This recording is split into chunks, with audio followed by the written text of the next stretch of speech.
안녕하세요 여러분, 세상 돌아보기입니다. 예, 오늘은 24년 12월 31일이고 12월에 2024년의 마지막 날입니다. 예. 자, 제가 그제부터 무한항공, 제주항공 참사를 다루고 있기 때문에 또 업데이트되는 내용을 좀 더 얹어보기로 하겠습니다. 제가 이번에 전문가도 아니지만 지금 국내 방송들을 계속 봤을 때 제한적인 정보들만 나오고 있어요. 조금 더 나아지는 정보들. 자, 거기다가 해외에서는 이걸 심도 있게 다루는 뭐 조종사 출신이나 오늘도 그 얘기를 드리려고 합니다만은 이야기가 나오고 있죠. 그래서 우리는 균형 잡힌 시각이 필요해요. 그래서 비전문가이긴 하지만 그 양쪽 모두의 의견을 이렇게 맞춰 보면은 국내 방송들이 제기하는 내용보다는 훨씬 여러분한테 종합적인 시각을 제공할 수 있다고 저는 보고요. 오늘 그 업데이트를 좀 드리려고 하고, 우리가 그 전문가라는 사람들에 대한 입장, 저는 지난 한 3, 4년간 이 채널을 운영하면서 전문가라는 사람들이 진실보다는 거짓말을 특히 언론에 있어서 언론에 등장하는 경우에는 훨씬 많이 봐왔거든요. 예. 전문가들이 전문가를 핑계로 우리한테 어려운 이야기를 하면서 본인들이 도출한 의견을 우리한테 강요할 때 그때는 거짓말이라고 보시면 됩니다. 예. 그리고 진짜 전문가가 아니에요. 진짜 전문가라면은 그런 전문적인 내용을 일반인의 상식으로 충분히 이해할 수 있게 설명할 수 있어야 돼요. 세상이 이런 복잡한 것 같지만은 모든 게 상식에서 출발하는 겁니다. 그렇게 설명하지 않는다 그러면 애써 외면한다는 거예요. 아니면 전문가가 덜 됐거나. 자, 오늘 말씀을 좀 드려보겠습니다. 자, 오늘 제 눈길을 끄는 것은 이게 국내 언론에서는 보도가 안 됐을 가능성이 높다고 제가 보기 때문에 여러분들 소개를 드리고 싶어요. 프랑스 쪽에서 나온 겁니다. 프랑스 국영방송입니다. 오른쪽 위에 참이슬 오리지널 소주병이 보이고 옆에 빵도 보이고 술잔도 보이고 젓가락도 보이고 이래요. 오늘 뭐 유족들이 그 사고 현장을 간 것 같습니다. 거기가 뭐 군사시설에서 처음에는 좀 들어가지 못했던 것 같은데, 자, 이런 게 우리의 모습이고, 옆에 빵이나 뭐 저기 따라진 그 종이컵에는 뭐 음료수나 뭐 모르겠습니다. 뭐 술뿐만은 아닌 것 같아요. 빵이 있는 거 보니까. 저거는 술 안 먹는 사람들 또는 미성년자를 위해서 이렇게 해놓은 것 같다는 생각이 들거든요. 위에 종이 쪽지 하나 보이실 텐데 그걸 확대한 게 바탕 그림입니다. 한번 읽어드릴게요. 이게 우리 한국 사람의 정서예요. 우리 마음속에 있는 거예요. 막 그 희생자 이름이 불려질 때 울부짖고 그러지만 그 순간이 지나서 안정을 찾으면 이런 말을 하는 거예요. 이렇게 말할 수 있는 사람은 뭐 제가 장담할 수는 없습니다만 드물다고 봅니다. 세계 많은 나라들 중에, 민족들 중에. 자, 제가 읽어드릴게요. 잘 안 보실 수 있으니까.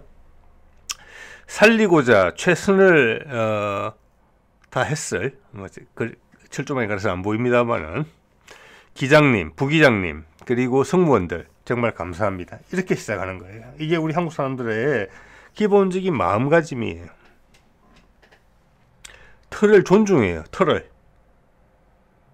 마땅히 그런 일을 우리를 위해서 최선을 다했을 거라고 믿어요.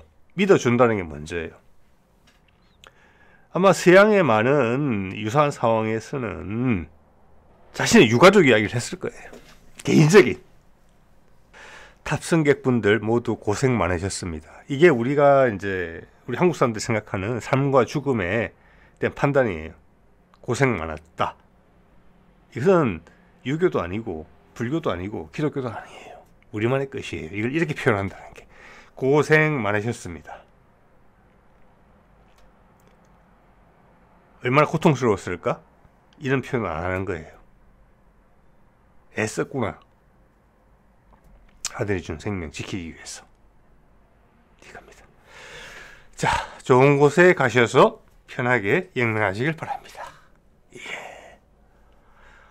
유가족이 쓴 걸로 보이는 이거는 울림이 있다고 저는 생각을 합니다. 자, 오늘 주제로 들어갈게요. 핵심은 이겁니다. 항공운항 전문가 폭행하다 말고 180 폭행이라는 것은 착륙을 포기하고 다시 날아 올라가지고 고도를 높여서 안정적인 고도로 올라가서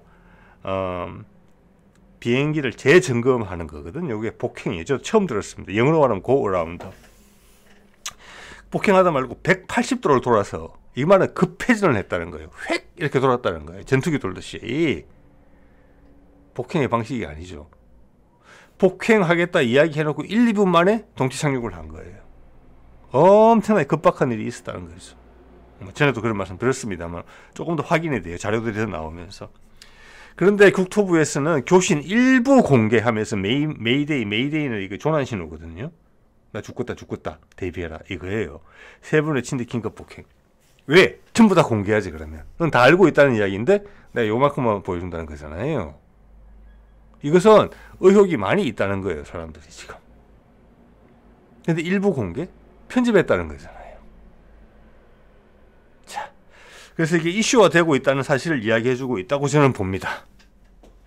본격적인 조사가 시작되지 않았는데 제가 어제 제목에도 달았지만 왜 조류 충돌로 몰고 가느냐. 조종사가 과연 새를 봤을까? 아니면 엔진에서 꽝 하고 그 전에 조류 경보 신호가 왔기 때문에 조류라고 생각했을 거 아닌가? 저는 이 점에 대해서는 아직 제 의견을 수정하고 싶지 않습니다. 이건 오픈되어 있는 거예요. 아직 열려 있어요. 결론을 내기 어렵다. 근데 국토부가 이런 자료를 공개하는 것이 오히려 더 의심스럽다. 다 까라 그러면. 그런 말 드리고 싶어요. 자, 어제도 보여드린 이 파일럿 블로그. 이 사람은 보잉 737-800 이 기종을 조종했던 조종사 출신입니다. 그래서 한국에 있는 정보, 그 본인은 이해도 잘 못할 텐데 그림만 보고 판단하는 거예요. 이게 나온 거죠 지금. 자, 이게 제가 오늘 구체적으로 말씀드려 볼게요. 이거는 언론 보도만 유심히 봐도 설명되는 건데 정리를 안 해주더라고요. 정리를. 자, 남쪽으로 원래 이게 기본 착륙 방향이 남에서 북으로 착륙하는 게, 근데 원래 같으면은 폭행을 했으면 저 멀리 떨어져서 빙빙 돌다가 다시 와야 되는데 뭐가 급했는지 180도로 급회전을 해서 착륙 속도도 엄청나게 빠르게 착륙을 했고 2800m 활주로에서 1200m 지점에 떨어졌어요. 착륙을 했어요. 이것은 활주로 길이를 1600m밖에 사용 못했다는 거예요. 엄청나게 급했다는 거예요. 이 모든 게 2분 안에 발생했어요. 2분 안에. 그때는 수동기어 조작할 것도 없고 조작할 시간도 없는 것이고 수동으로 바퀴 내리는 건 말입니다. 그리고 또한 전기계통을 이용해서 플랩을 펴고 이것은 유압으로 하는 것보다는 느려요. 전기는 살아있었을 겁니다. 배터리가 30분은 간다는 거 제가 확인했거든요. 이것도 오늘 업데이트 되는 내용입니다. 그 정도 경황도 없었다는 거예요. 그래서 플랩도 펴지 못하고 상당히 빠른 속도로 내려왔어요. 그 속도도 이번 블랙박스가 공개되면 나와야 될 거라고 봅니다. 보통 비행기가 착륙하는 속도보다 훨씬 빨리 내려왔어요. 그렇기 때문에 중간에 떨어졌을 가능성이 높아요. 조종사들이 엄청 당황했다는 겁니다. 무슨 일이 발생했길래 이랬느냐. 예, 자, 이 이야기를 한번 업데이트를 해보겠습니다. 결론 아닙니다, 당연히. 자, 이 양반이 이런 이야기를 했죠. 원래 같으면, 자, 이게 뭐냐면은 비행기의 기록이 다 남게 돼 있어요. 모든 나라의 비행기가. 왜냐하면 자동으로 내 신호와 고도와 비행 정보를 발신하게 돼 있어요. 그 정보가 요 지금 표시된 지점, 이게 한 2km 전방이에요. 무안공항. 2km 전방이면은 여러분 비행기가 이때 속도가 뒤에 보여드리겠습니다만 200 몇십 킬로였어요. 그러면 그 속도 뭐 평균 200km 갈게요. 속도가 더 줄어들 수도 있으니까. 그러면 60분에 200km를 가는 속도잖아요. 그럼 1분에 3km를 가는 속도예요. 내지는 3, 4km를 가는 속도예요. 1분에 3, 4km를 비행기가 움직이는 거예요. 근데 공항까지는 2분밖에 안 남았어요. 2km밖에 안 돼요. 도착하기 1분도 전이에요. 요 거리는. 이때는 이미 착륙 준비가 다 됐을 거예요. 바퀴도 나왔을 거예요. 바퀴도 다 나왔어요. 그래서 우리가 비행기 타면 느끼는 우웅 하면서, 왜냐하면 바퀴가 열리면은 공기 저항을 확 받아요. 그러니까 흔들린다고요. 그래서 우웅 소리도 들리고.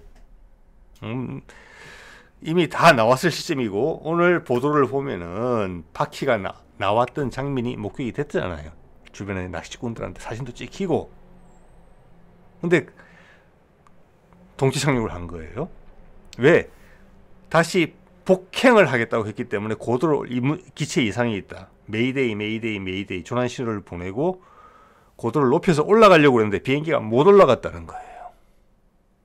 갑자기 급하게 착륙한 거예요. 그런데 이 비행기는 하나의 엔진이 이 엔진 두 개입니다. 하나 엔진이 작동을 멈추더라도 나머지 하나 엔진만 온전하면 고도를 올리고 상관이 없어요. 그런데 고도를 못 올렸다. 이것은 두 엔진이 다 망가졌을 가능성이 크다. 이 이야기를 하는 거예요. 자, 그런데 조종사가 메이데이를 했을 때는 그 상황이 인지가 안 됐다는 거예요. 자, 그래서 여기에 인재라는 부분이 들어갈 수 있다. 어디서 가끔 나오는 조종사가 오른쪽 엔진이 데미지를 좀 많이 입은 작동은 된 것 같아요. 근데 왼쪽 엔진도 사실 데미지를 입은 것 같아요. 좀 이따 보여드리겠습니다만 그 일을 잘못해서 끄지 않았느냐, 이런 인재라는 부분이 있는데 그 조종사는 경력이 되게 있는 사람이에요. 내지는 그걸 다른 방식으로 설명할 수 있어야 돼요. 여기에 대해서 제가 열려 있다고 말씀드리는 겁니다. 인재 가능성 있지요. 그 외의 가능성도 있다고 봐야 되는 것입니다. 조종사가 그만큼 놀릴 정도로 난 돌아가서 천천히 다시 재정비하고 다시 내려야 되겠다 하고 올라갔는데 비행기가 올라가지가 않는다. 양쪽 엔진이 다 망가졌다. 출력이 안 나온다. 바로 추락이다. 급하게 착륙한다. 그때는 뭐 수동으로 바퀴를 빼고 배터리를 이용해서 플랩을 열고 할 시간도 없었다. 그래서 심지어 그림에서 보면은 전투기가 고속도로에 착륙하듯이 고도를 확 떨어뜨리면서 급하게 착륙해요.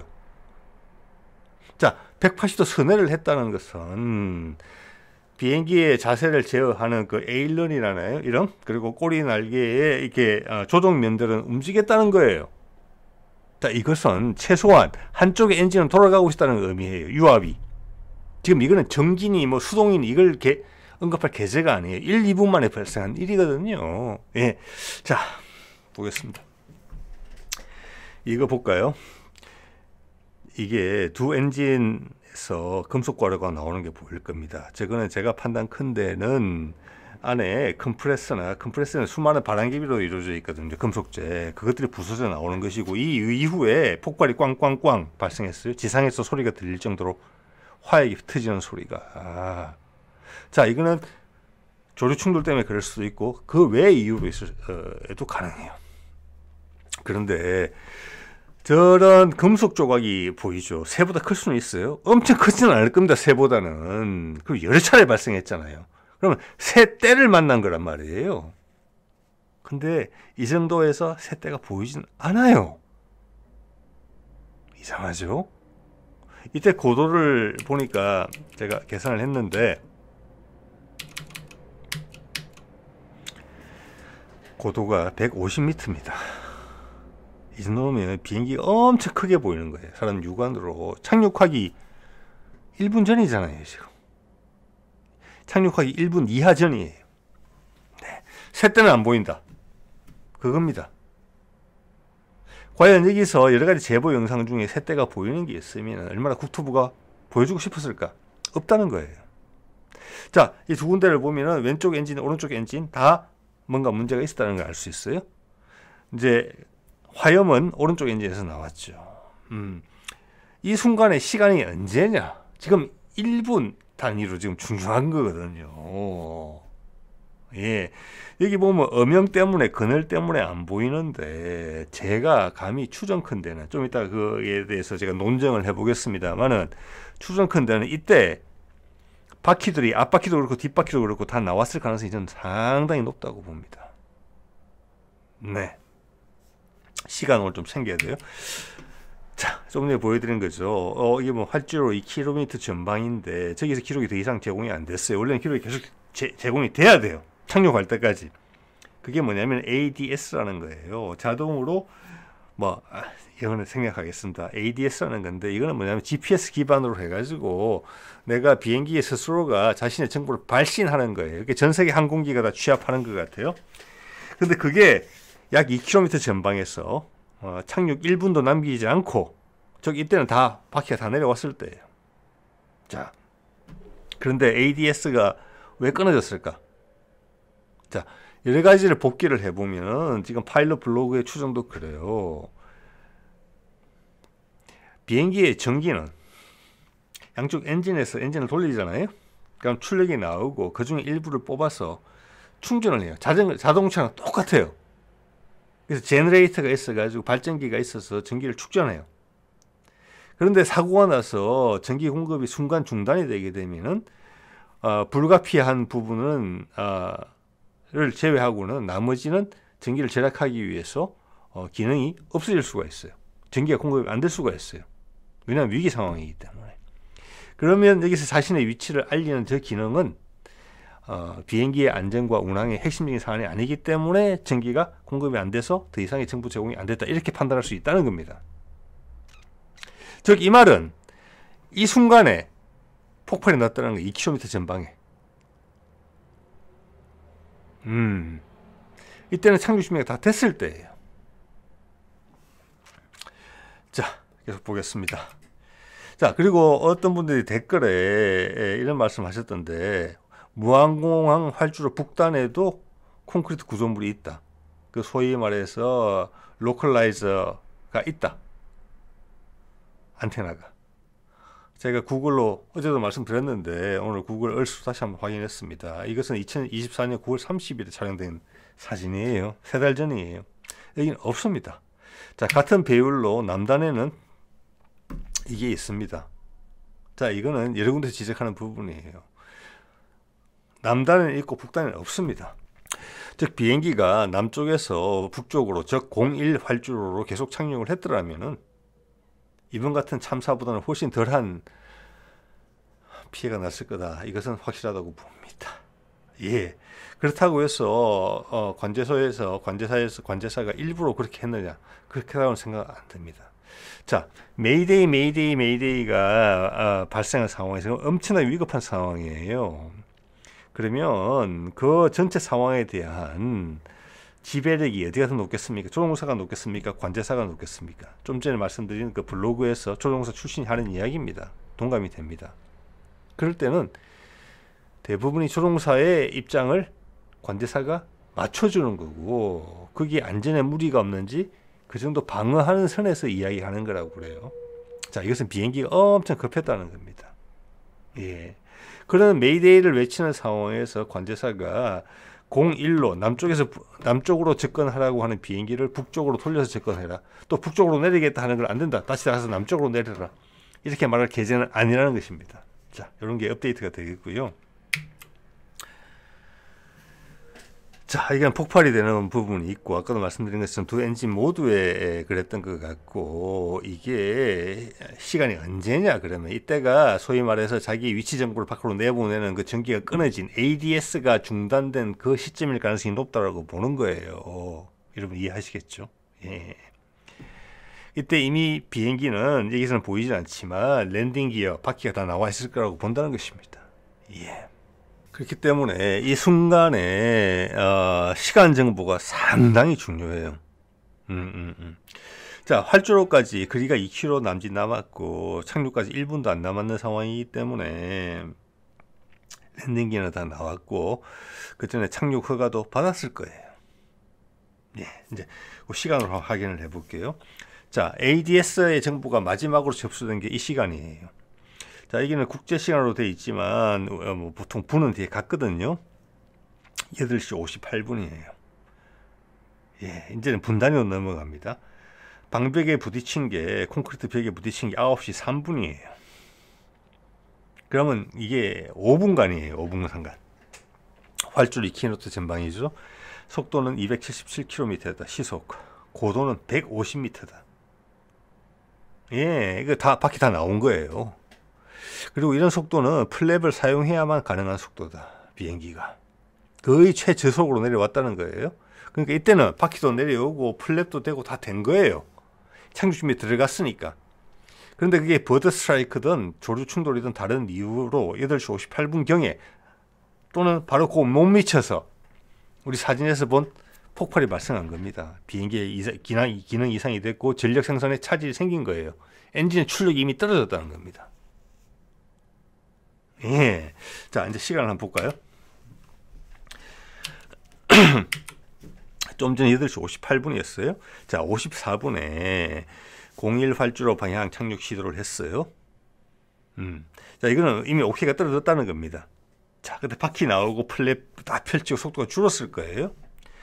그리고 57분에 바퀴 준비 다 했는데 고도 낮추면서 조류 충돌 경고가 나와요. 근데 새는 안 보여요, 아직까지. 그리고 좀 전에 ADS가 종료된 게 내 위치 정보를 전송하는 것이 내보내는 것을 중단한 게 58분이었어요. 자, 요거는 여러분 조류 충돌 같은 경우는 아마 무안공항을 조사를 해보더라도 1년에 여러 건이 나올 겁니다. 아주 많은 건이. 자, 조류 충돌하는 게 1년에 몇백 건씩 벌어지거든요, 우리나라 공항에.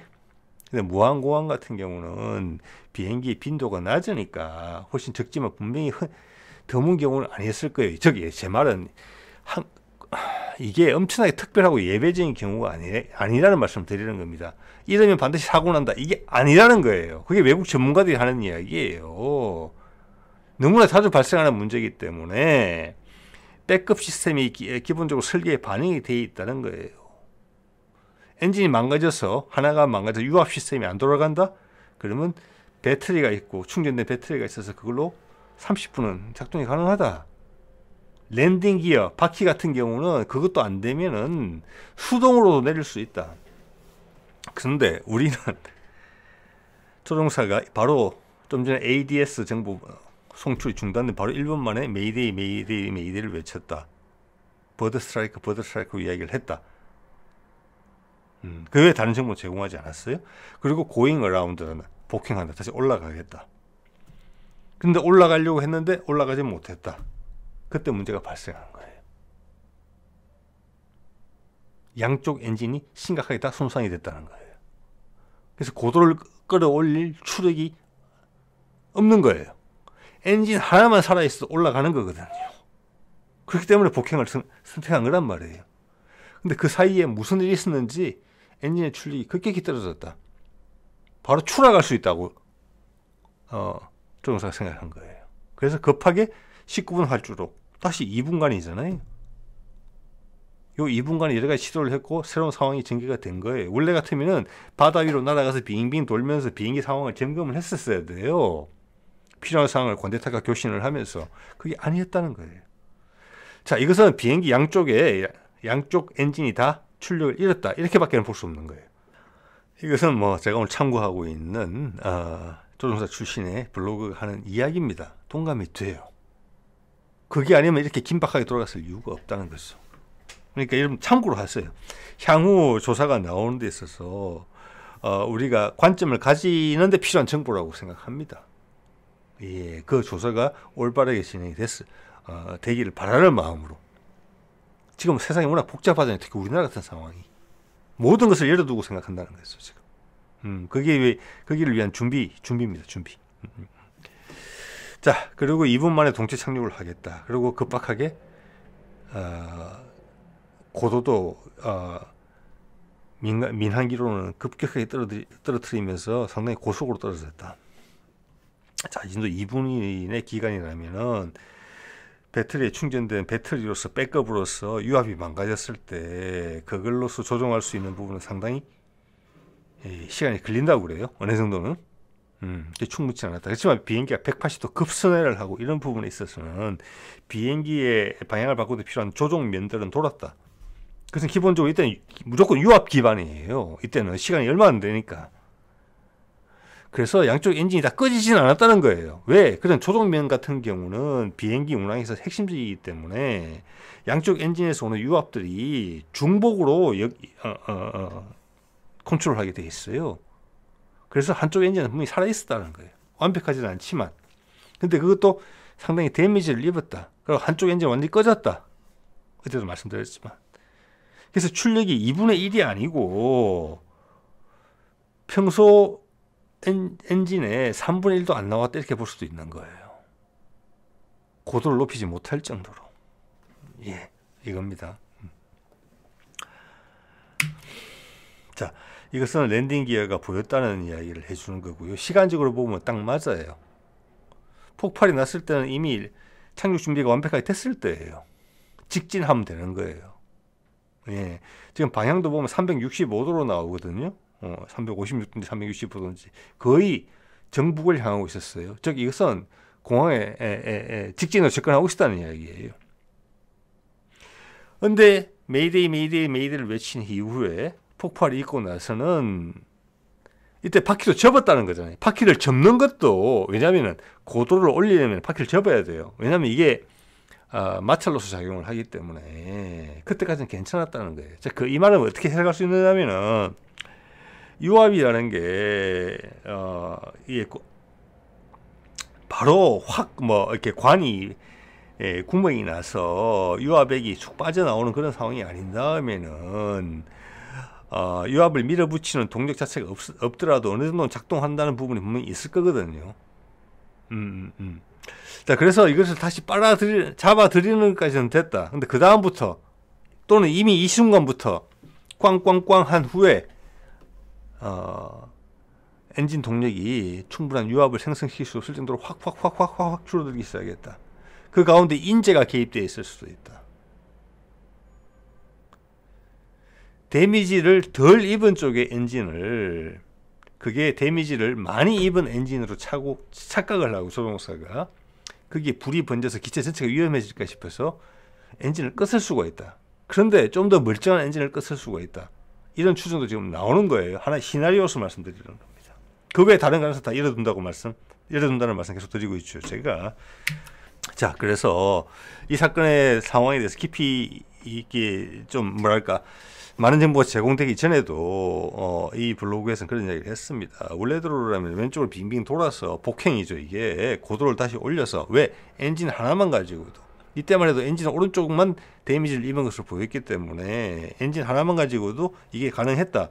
근데 실제 한 것은 이 친구가 이렇게 오른쪽에 그린 것처럼 180도 획 돌아서 바로 왔단 말이에요.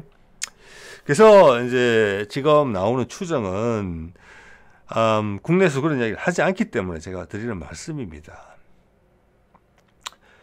비행기가 고도를 유지하기 어려웠을 가능성이 있다. 무슨 이유였든지 간에. 자, 여기서 버드 스트라이크라는 부분은 여전히 유일한 원인 제공은 아니에요. 그 말씀 꼭 드리고 싶어요. 예. 어쨌거나 엔진의 양쪽의 출력이 급격하게 떨어졌다. 그래서 고어라운드가 불가능했다. 바로 비행기가 떨어지고 있었기 때문에. 그래서 제가 그제 소개해드린 목격자들의 진술 이런 게 있었죠. 비행기가 고개를 까딱까딱 했다. 그런 진술이 분명히 있었습니다. 그래서 저는 그것을 수동으로 바퀴를 내리려고 할 때 바퀴가 안 빠지니까 비행기를 틀었다라고 표현했어요. 그건 분명히 가능한 일이에요. 그렇지만 오늘 이걸 다시 업데이트된 상황을 종합해 봤을 때는 그 시도는 고도를 올리려는 시도였다. 제한적인 출력을 가지고. 그래서 조종사가 이 비행기의 출력의 한계를 인식하던 시기였다. 이미 시간이 1, 2분 정도밖에 안 주어졌기 때문에 무슨 배터리를 이용해서 플랩을 작동한다든지 수동으로 시간이 한참 걸린 사람 힘으로 바퀴를 내린다든지 이거는 고려할 계제가 아니었다. 그만큼 심각했다. 그만큼 고도가 떨어지고 있고 엔진 출력이 팍팍 떨어지고 있었다는 거죠. 그게 핵심이겠죠. 왜 엔진 출력이 이렇게 떨어졌느냐. 버드 스트라이크냐, 조류 충돌이냐, 아니면 다른 인위적인 개입이냐, 또는 조종사가 실수로 잘못된 엔진을 껐느냐, 멀쩡한 엔진을, 덜 손상된 엔진을. 자, 이런 것들이 가능해진다는 것입니다. 자, 어제도 이제 말씀을 드렸지만 이게 이제 그 767-800의 737-800의 시스템인데 오른쪽 연두색이 왼쪽 엔진인 것 같아요. 왜냐하면 이것이 전담을 하고 있거든요. 플랩을 앞으로 나오는 플랩이 있고 뒤로 나오는 플랩이 있어요. 그걸 전담해요. 이 유압이. 그런데 이게 플랩이 전혀 나오지 않았거든요.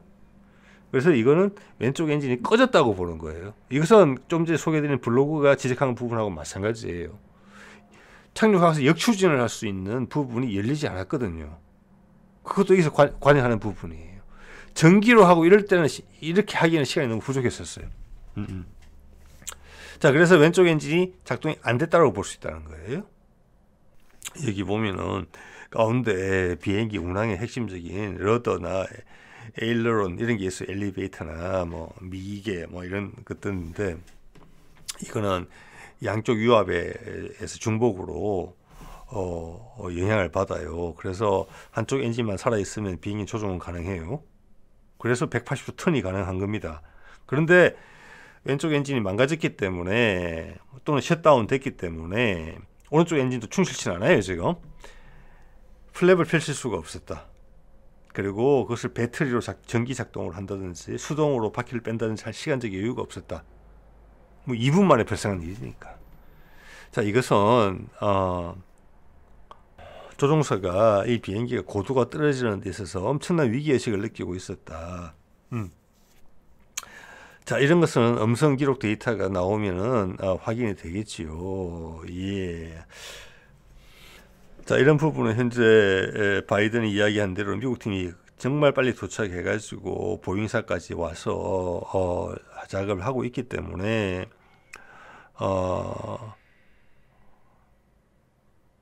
정상에서 아주 벗어난 결론을 도출하는 그런 상황으로 가지는 않을 것 같아요.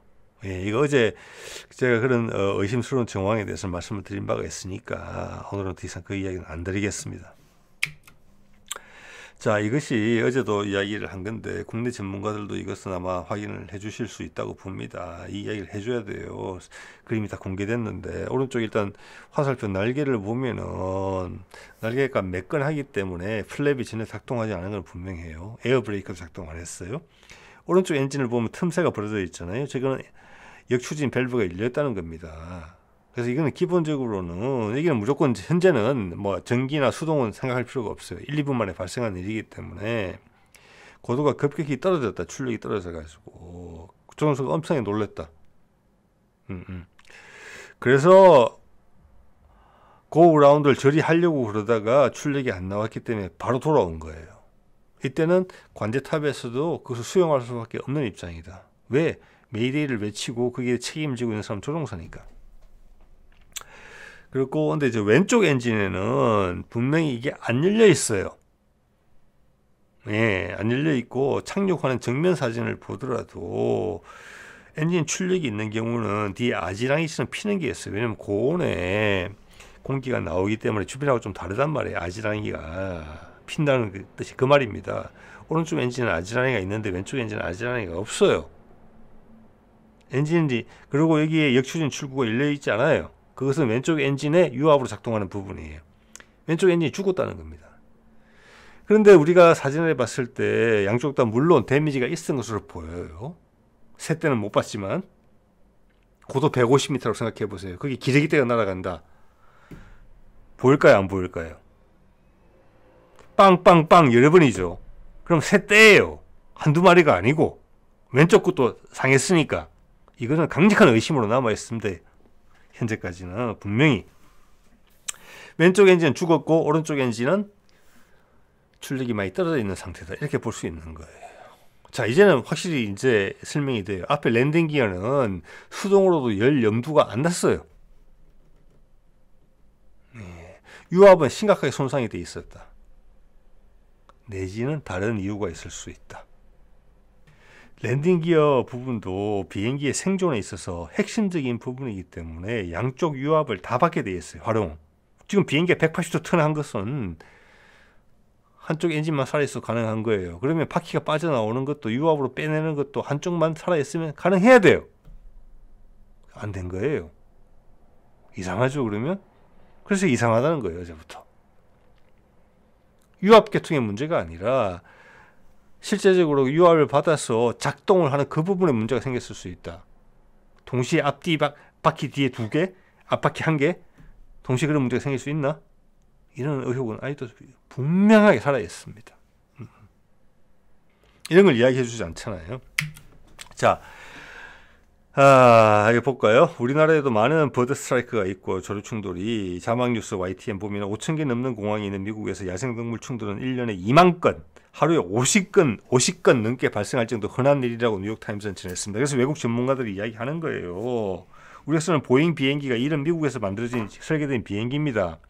이런 웬만한 거는 견뎌낼 수 있게 설계가 됐고, 만에 하나 문제가 발생을 하게 되면은 거기에 대해서 백업 시스템이 여러 개 있는 거예요. 그래서 제가 아까 좀 복잡한 그림을 보여드리는 게 그겁니다. 그래서 한쪽 엔진이 망가지면 다른 쪽 엔진으로 충분히 유압이 공급돼야 돼요. 특히 바퀴가 내려오고 이런 부분은, 자, 플랩부, 이게 플랩이 확실히 전개가 돼 있죠. 앞으로도 전개되어 있고 잘 안 보이지만 뒤로는 확실히 전개된 게 보여요. 플랩을 전개하는 부분은 왼쪽 엔진이었다. 그렇지만 바퀴 같은 경우는 양쪽 다다. 그런데 비행기가 180도 선회하는 것은 되는데 유압으로 오른쪽 엔진만 살아서 왜 바퀴는 왜 안 내려왔지? 그건 이렇게밖에 설명할 수 없는 거예요. 유압은 그 바퀴에 전달이 됐는데 바퀴를 정작 내려야 되는 그 기계적인 부분에서 문제가 있었다. 앞뒤 동시에? 이게 의심이 간다는 부분입니다. 저는 답을 해주셔야 돼요. 그래서 제가 말씀드리는 게 조사 과정에서 그런 부분들이 지적이 돼야 된다. 우리가 그런 시선을 갖고 있어야 된다. 그 부분에 대해서 명확히 해줘야 된다. 이런 말씀 드리는 겁니다. 자, 이것은 제가 엊그제 소개드린 2011년인가 그랬던 것으로 기억합니다만은 폴란드 항공의 보잉 767 훨씬 큰 비행기입니다. 미국에서 바르샤바 공항에 착륙하는 과정에서 랜딩 기어 문제가 발생하죠. 바퀴가 안 빠져났습니다. 그래서 동체 착륙하는 모습을 담은 건데요.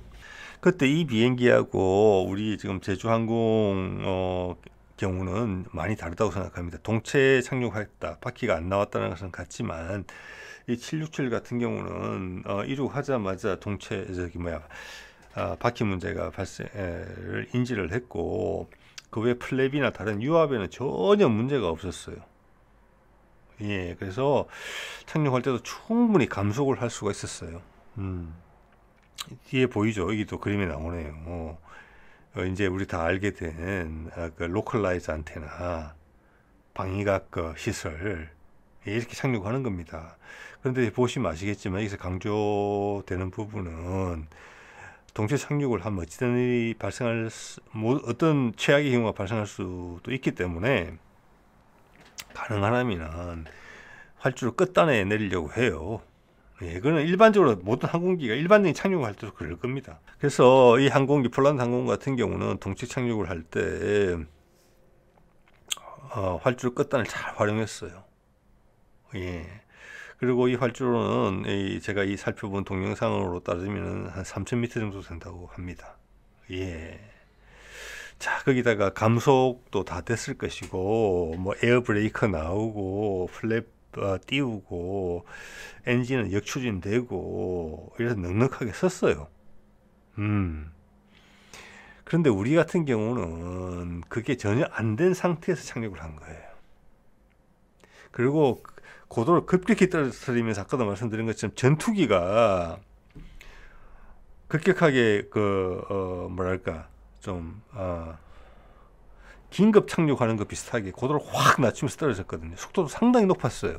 그 속도도 이제 조사하면 나오겠죠. 제가 보기에는 일반적인 민항기보다 훨씬 빠른 속도로 떨어졌습니다. 그만큼 급박했다 이렇게 이해할 수 있어요. 예. 그래서 일단 시작 속도 자체가 되게 높았어요. 또 속도 자체가 높기 때문에 조종사가 터치다운 착륙 지점을 설정하는 것에서 오류가 발생했을 수가 있어요. 여차하면 확 몇백 미터 날아간 거죠. 그래서 기존의 착륙 지점보다 훨씬 더 날아가서 착륙을 했다. 속도는 훨씬 높은 상태에서. 왜 그랬을까? 급하게 고도를 낮추면서 훨씬 더 빠른 속도로 착륙을 해야 됐기 때문에 어떻게 보면 그렇게 된 게 이상하지는 않다고 봐야 되는 것 같아요. 그래서 결국은 2,800m의 길이의 활주로에서 1,200m 지점에 떨어진 거예요. 그러니까 1,600m밖에 활주로를 활용 못했어요. 속도는 훨씬 높았어요. 지금 그림 속에 보이는 폴란드 항공과는 전혀 다른 이야기예요. 그래서 미끄러져서 활주로 끝단을 남단을 지나서 거기에 마침 있었던 콘크리트 구조물에 들이받아서 이런 참혹한 참사가 발생한 것입니다. 자, 그러면 일단은 그림상으로 봐서는 오른쪽 엔진이 데미지를 더 많이 받고 왼쪽 엔진도 데미지를 받았지만 그 정도는 약할이라고 일단 시각적으로 봐지거든요. 물론 새 때는 안 보여요, 아직까지. 그게 조사 과정에서 나올 수 있을지 없을지 모르겠어요. 또한 반복해서 말씀드립니다만 그만큼 중요하기 때문에 비행기의 핵심적인 내용은 양쪽 엔진에서 나오는 유압을 공용으로 쓰게 돼 있어요. 즉 한쪽 엔진이 망가지더라도 다른 유압으로 돌아가게 돼 있어요. 그래서 180도 턴이 가능했던 겁니다. 초동면이 움직였다는 거예요. 에일로라는 게 그거예요. 그리고 꼬리 날개가 좌우로 움직이고 수직으로 아래 위로 움직이는 거, 고도를 결정하는 거잖아요. 방향을 결정하고 이건 됐다는 거예요. 그래서 180도 턴이 가능했던 거예요. 근데 똑같은 조건이 적용되는 바퀴는 왜 안 빠졌냐? 유압은 들어왔다, 살아 있었다. 바퀴 자체에, 랜딩 기어 자체에 기계적 문제가 있었다. 앞, 뒤에 동시에. 이렇게밖에 결론이 안 되는 거예요. 현재까지 업데이트된 내용을 보면은. 그럼 왼쪽 엔진은 왜 작동 안 했느냐? 조종사 실수로 껐다? 이거는 모른다고 봅니다, 저는. 오른쪽 엔진에 문제가 컸는데 왼쪽 엔진을 끈다? 이것은 경험 있는 조종사 입장에서는 아무리 급박해 1, 2분 안에 결정을 해야 되는 거지만 사람이 실수할 수 있다. 그렇지만 그렇지 않을 수도 있다. 다른 거에 대한 공간을 열어놔야 된다. 그게 뭔지는 모르겠지만 일단 그런 우리가 레이더를 딱 펼치고 봐야 된다. 이 레이더를 한쪽으로 좁혀놓으면 안 된다. 현재는. 그런 생각이 든다는 것입니다. 자, 오늘 이 정도 말씀드릴게요. 네.